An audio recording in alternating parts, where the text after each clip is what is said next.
sigue vigente en estos días un conflicto entre el ministro de Economía y Basualdo, un hombre de Cristina en el Ministerio de Economía, más precisamente en energía. La discusión coyuntural es el aumento de la tarifa de la energía. La discusión que subyace es más profunda, es mucho más profunda. Por un lado, tiene que ver con el corazón de la coalición. ¿Por qué Guzmán piensa que puede echar a un funcionario de Cristina sin el aval de la socia mayoritaria de la coalición? Y otra parte del problema es una situación económica tan grave como la pandemia que vivimos.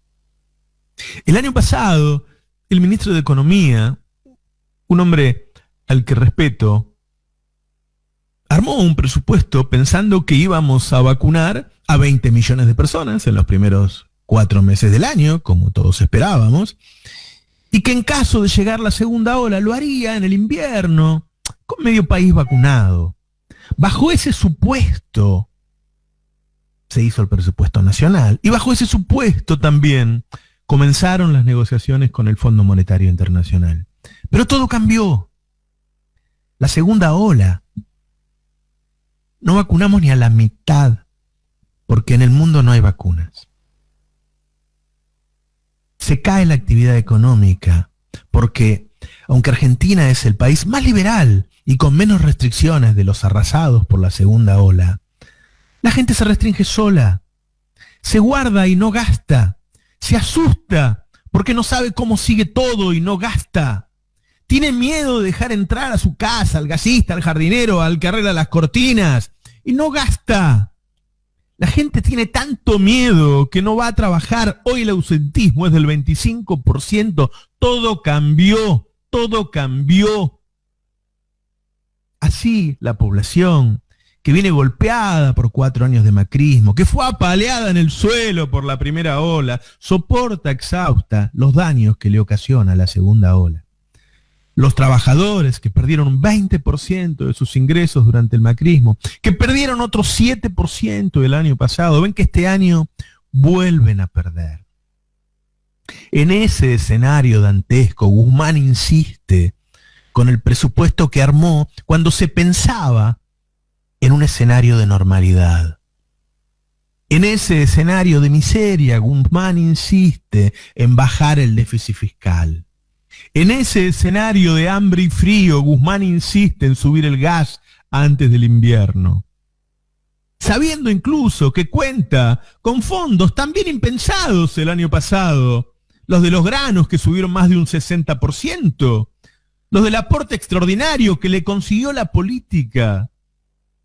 Es esa inmensa asimetría entre un escenario extraordinario por lo paupérrimo y un presupuesto ordinario por lo normal, la que genera el peligro enorme de un estallido social y el de la insustentabilidad política. El déficit fiscal no puede ser el mismo con pandemia que sin pandemia. El acuerdo con el fondo no puede ser el mismo con pandemia que sin pandemia. Lo que quiero decir es que estamos ante una situación extraordinaria, desesperada, pero seguimos con el plan de cuando se suponía que no había segunda ola. Por eso Cristina, que solo se mete cuando cree que es indispensable, percibe el peligro y se involucra. Y eso es lo que está haciendo eclosión en el frente de todos. Y en ese contexto, Guzmán se quiere ir. Y elige, me parece a mí, elige hacerlo como lo hizo Lustó, como lo hizo Redrado, peleándose con Cristina y haciendo off con la prensa enemiga, hablando de la pelea entre lo racional y lo irracional. Es decir, Cristina es irracional y Guzmán es racional. ¿Es así? ¿Quién armó un presupuesto que decía que la inflación iba a ser del 29%? No lo armó Cristina. ¿Quién se comió ya 7 meses con una inflación superior al 4%? No fue Cristina. ¿Quién dejó llegar el dólar a 200 pesos? ¿Quién dejó el año pasado que las empresas se llevaran dólares para adelantar pagos de la deuda y para estoquearse en importaciones? Que lo diga Clarín, ok, pero que lo mande a decir Guzmán a los periodistas de Clarín, no. Guzmán tensiona en un momento en que para Alberto sería un problema cambiarlo. Hay decisiones de fondo y de alto vuelo político que hay que tomar, que tiene que tomar la cúpula de la coalición, con el presidente a la cabeza porque él manda, pero con su principal socia opinando con el peso que los votos le dan. Cambiar esos roles, ignorar esos roles, nos lleva a una crisis en la coalición. Es indispensable hacer lo que pide Guzmán. No podemos ayudar más a los que menos tienen. Hay un idilio exagerado entre Guzmán y el fondo. ¿Cuál es el plan de Guzmán más allá del fondo? ¿Cuál es el plan antiinflación? ¿Es realmente imprescindible subir las tarifas? ¿Es imprescindible exportar tanta carne? ¿Puede la coalición presentarse a elecciones con este precio de la carne?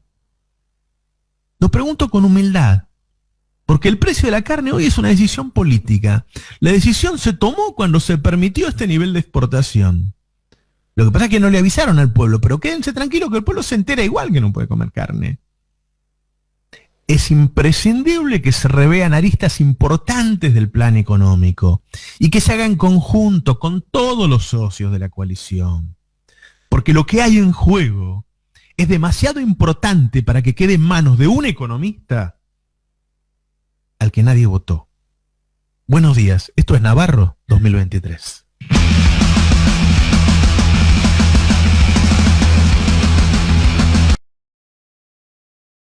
¿No? Y es importante entender que no es una internet, una pavadita, que se está discutiendo algo, ¿viste? Subimos el 9 o el 15, sino que es un momento en que la coalición está discutiendo lo más profundo del proyecto económico, que quizá habría que haberlo discutido antes, pero que ahora es un momento de decisiones, porque esto tensó todo.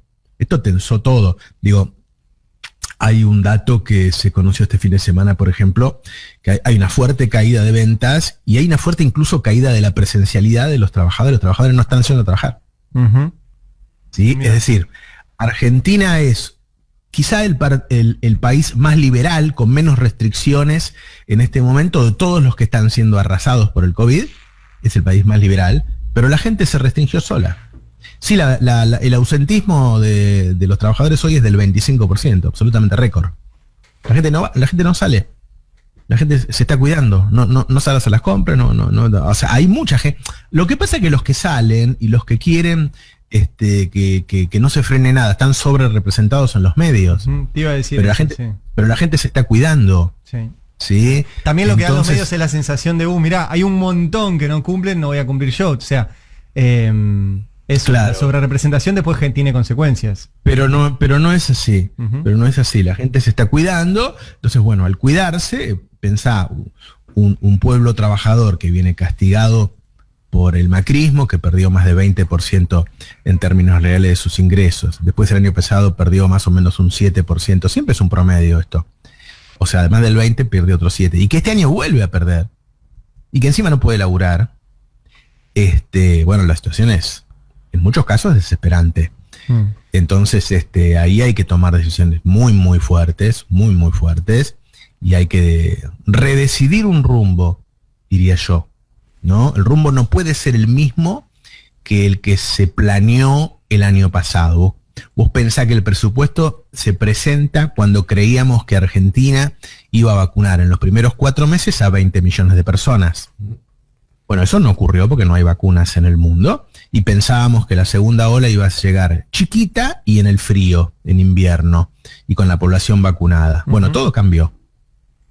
Entonces, no se puede seguir con los mismos presupuestos, con el mismo presupuesto. Claro. Hay que gastar más. Uh-huh. Hay que gastar más.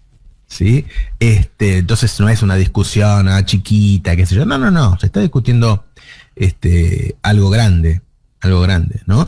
Y a ver, otra nota que hiciste hoy hicieron notas muy fuertes ustedes, fue la de Tayana, y ahí hay que entender las diferencias que hay en el seno del Frente de Todos.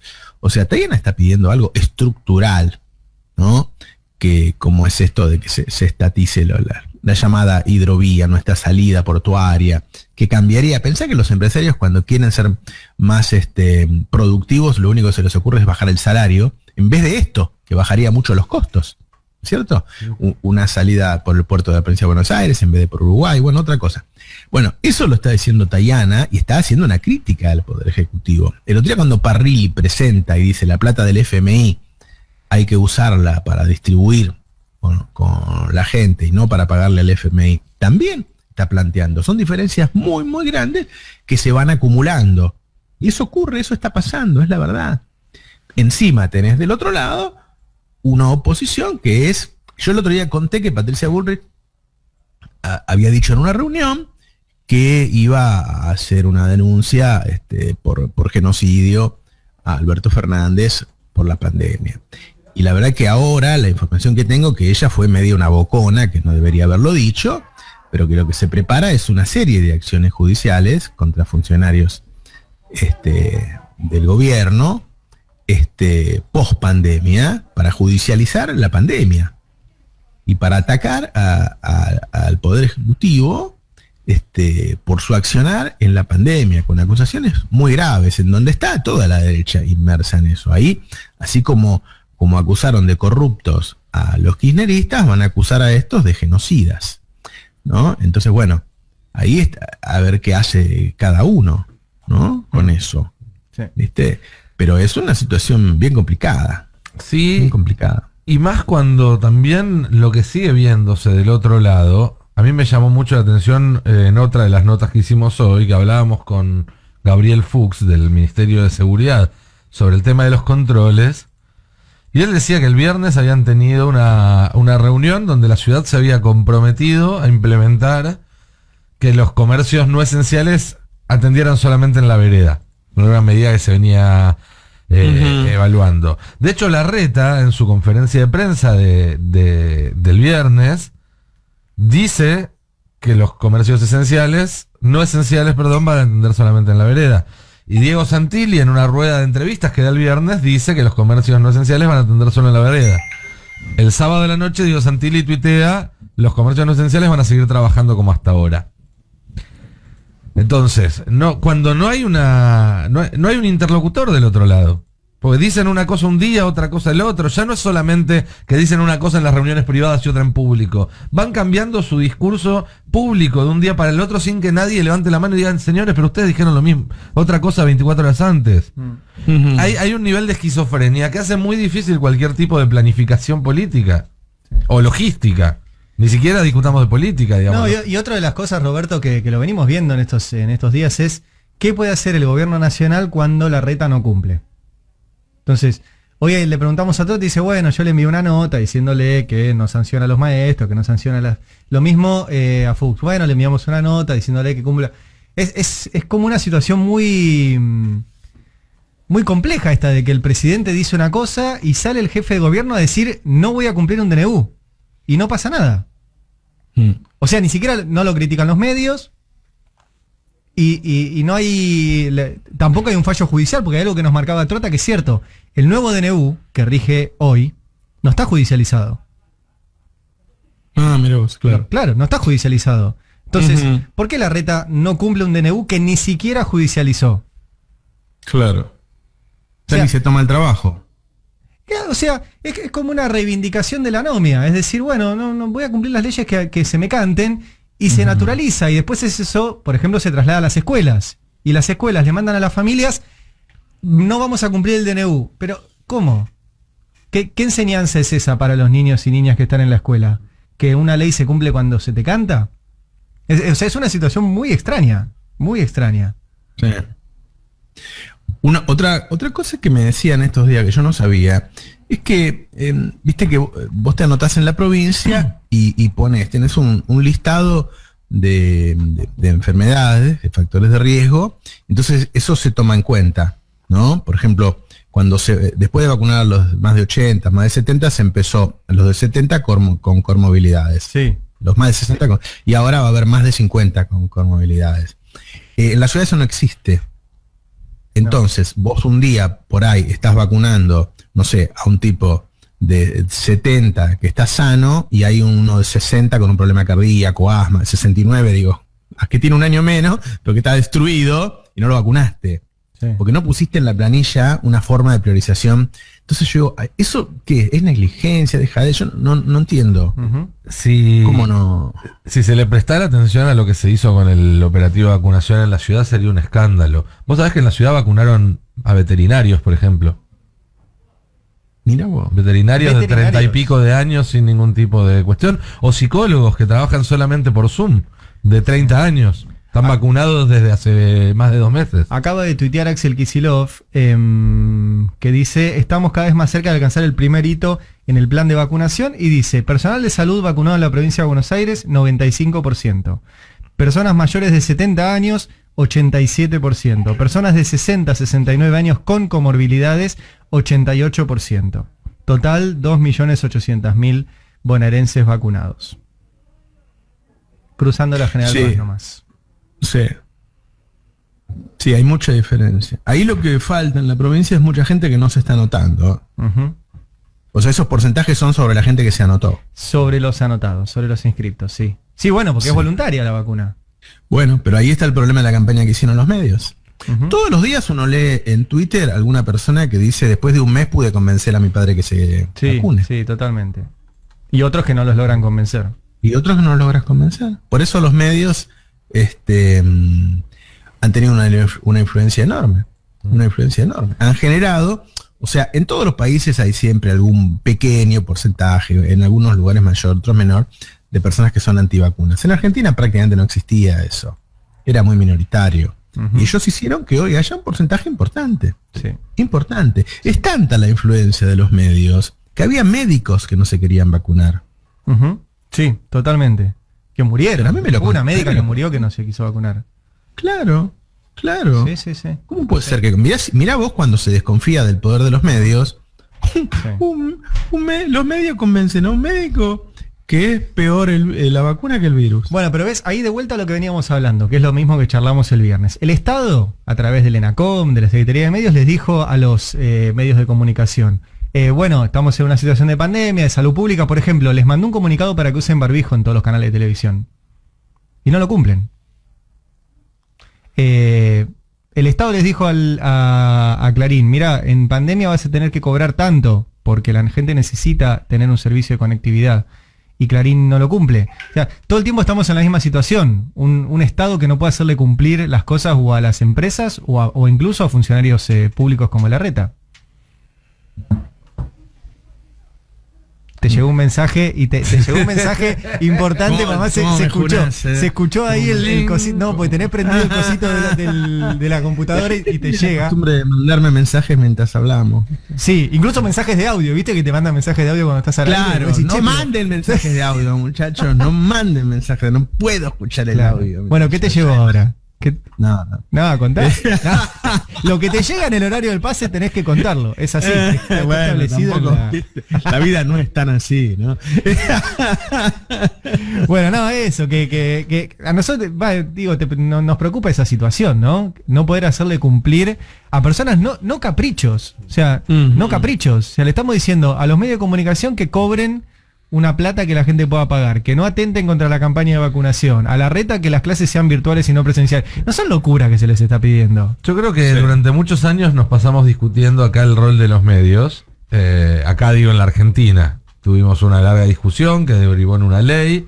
Esa ley luego fue cercenada con un decreto.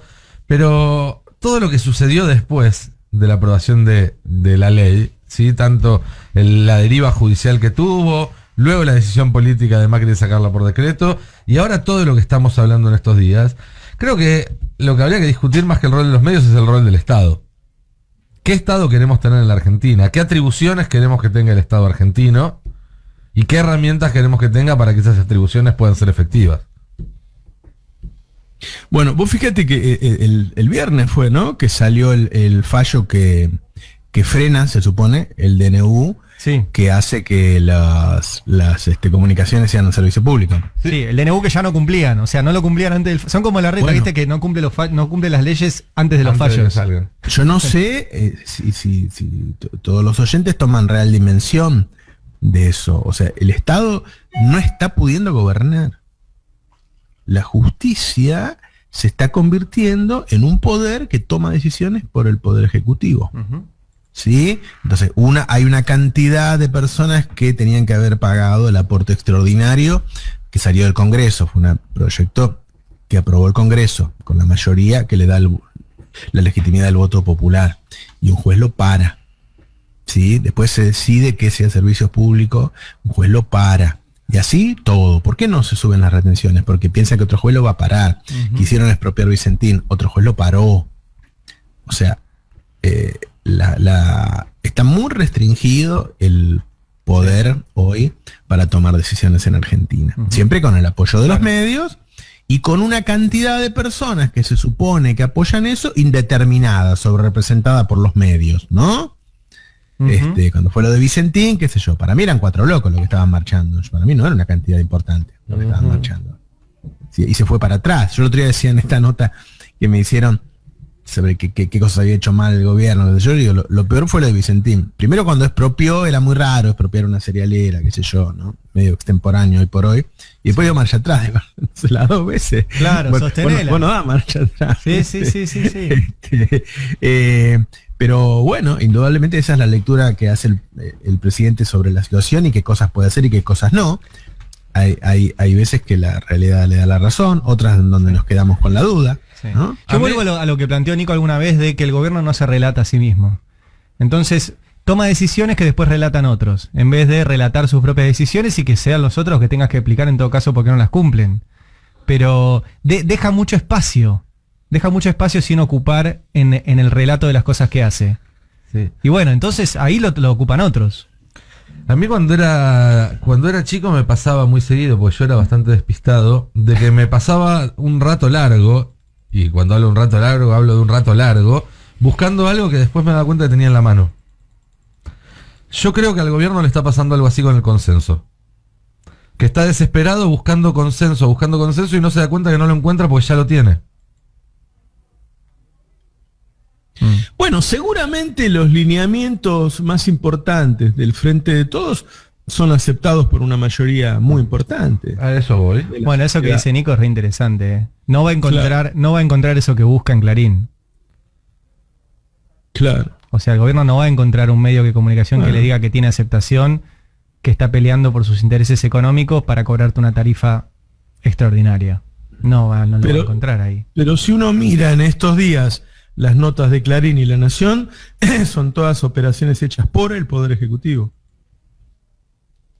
sea, todas las notas que dicen que Guzmán es racional y Cristina y Axel son irracionales, son off del Poder Ejecutivo. Bueno, pero ahí también porque pasa lo que... Hay una cosa que le aclaro al público. Una de las cosas que tenemos los periodistas es que sabemos reconocer la fuente de una nota. Claro, ¿no? Vemos la radiografía. Claro, cuando leemos una nota sabemos quién fue la fuente. Sí, el problema es que vemos que es alguien cercano al presidente, pues yo no creo que sea el presidente el que haga su propia...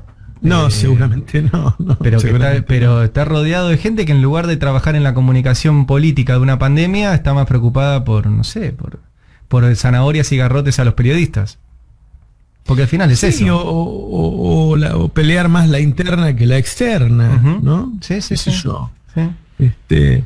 A mí me parece, analizar este gobierno es analizar cómo el gobierno trató la pandemia, ¿no? Porque es tanto más importante que todo el resto, y eso yo creo que lo hizo muy bien. Es el gobierno de la pandemia, lo va a hacer. O sea, estos 4 años van a ser la presidencia de la pandemia.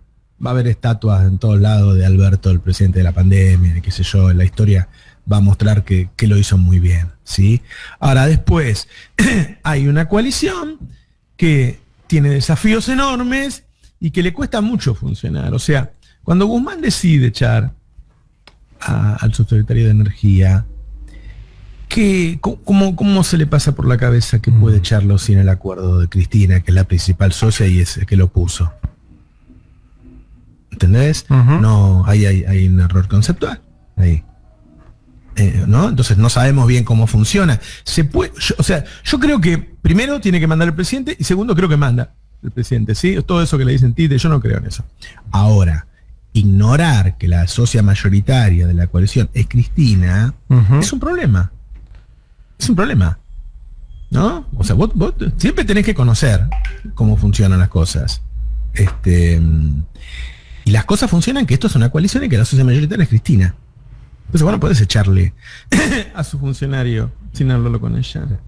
Totalmente. Sí, y hay dos capas en realidad también de conflicto. Una es la que vos acabas de mencionar, Roberto, y la segunda es que una vez que pasa lo que pasó el viernes, inmediatamente, en las 2 horas posteriores, o a más tardar esa noche, tiene que salir o el vocero presidencial, o el jefe de gabinete, o alguien a decir la situación es esta. Porque pasó todo el fin de semana y realmente, digo, más allá de que en el boletín oficial no apareció ninguna renuncia, con lo cual Basualdo sigue en efecto, depende, vos le preguntás a 3 personas distintas en el gobierno cuál es el estatus y hay 3 respuestas distintas, y eso tampoco le hace bien a este gobierno, ni a ninguno. Entonces también tiene que haber una decisión del presidente de laudar en estos conflictos, una vez que habló con todas las partes, que sopesó el peso de cada una de las partes en la coalición, las consecuencias de tomar una decisión, tomar la decisión e informarla claramente. Porque si no, el terreno es fértil para estas operaciones que vos mencionás. Digamos, si el viernes a las 6 de la tarde había un comunicado oficial diciendo Basualdo sigue en su cargo, o diciendo Basualdo no sigue en su cargo, todas esas operaciones que hubo el fin de semana no tenían dónde crecer, no tenían dónde presentarse. Sí. Bueno, ahora sí te voy a mandar algo, Ari, para que lo veas vos, que lo vas a entender mejor. Uy, a ver, acá pero ¿lo acá puedo hay contar? información. Sí, para que lo cuentes.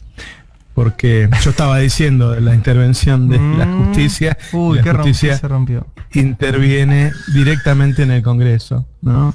Tengo la verdad que tiene a cargo en relación. Vos leés que hablamos con Nico. Sí. Bueno, digo, la situación es difícil en todos lados. Sí, Si vos claro. lees lo que está pasando en otros países, la verdad que es difícil en todos lados. Los procesos electorales no se detienen por la pandemia en ningún lado, por lo tanto hay muchos lugares donde la tensión es muy grande, y en Argentina no estamos acostumbrados a un gobierno de coalición como este. Que hay que decirlo, es una coalición rara, porque generalmente en las coaliciones la punta, la pirámide, está en manos de la persona con mayor cantidad de votos. Acá, por el lofer, no se pudo hacer. Entonces todo esto complica. Lo que yo digo es que que no se nos pase por la cabeza que lo que pasó en los últimos días es una peleita entre un ministro y un subsecretario. No, claro que no. No. Yo digo una cosa, dentro de un rato vamos a hablar con este hombre de la Cámara de Carnicerías. Yo sé que en las últimas semanas la carne siguió subiendo y que se derrumbó la venta de carne. Se derrumbó la venta de carne. Se derrumbó. Y sí. Cada vez hay más argentinos que no pueden comer carne. Ahora bien, eso que no fue magia, no pasó porque pasó, no es un efecto climático, eso es una decisión política. Cuando el gobierno decide que se pueda exportar toda la carne que los privados quieran, ¿sí? Cuando toma esa decisión política, sabe que la carne va a duplicar su precio rápidamente, que la puede triplicar, la puede multiplicar por 5, no sé, hasta equiparar el salario de otro consumidor de otro país, ¿sí? Sí. Bueno, esa es una decisión política. Sí, Ahora, totalmente. hay consenso en toda la coalición de que los argentinos, que buena parte de los argentinos no van a comer carne. Yo que usted le avisaría a la gente, a ver qué dice, porque se van a dar cuenta igual. Yo me acuerdo que un día me llamaron del gobierno por una nota que hicimos en el Destape de la suba del precio de la carne. Yo digo, no, claro, porque si no lo publico la gente no se enteraba, ¿sabes? Digo, guarda, ¿viste? Sí. Vas a ir a las elecciones en Argentina, ¿viste que los domingos de elecciones nosotros siempre comíamos un asadito? Obvio. Y no va a haber asadito. Entonces, esas decisiones están tomadas con el consenso de todos.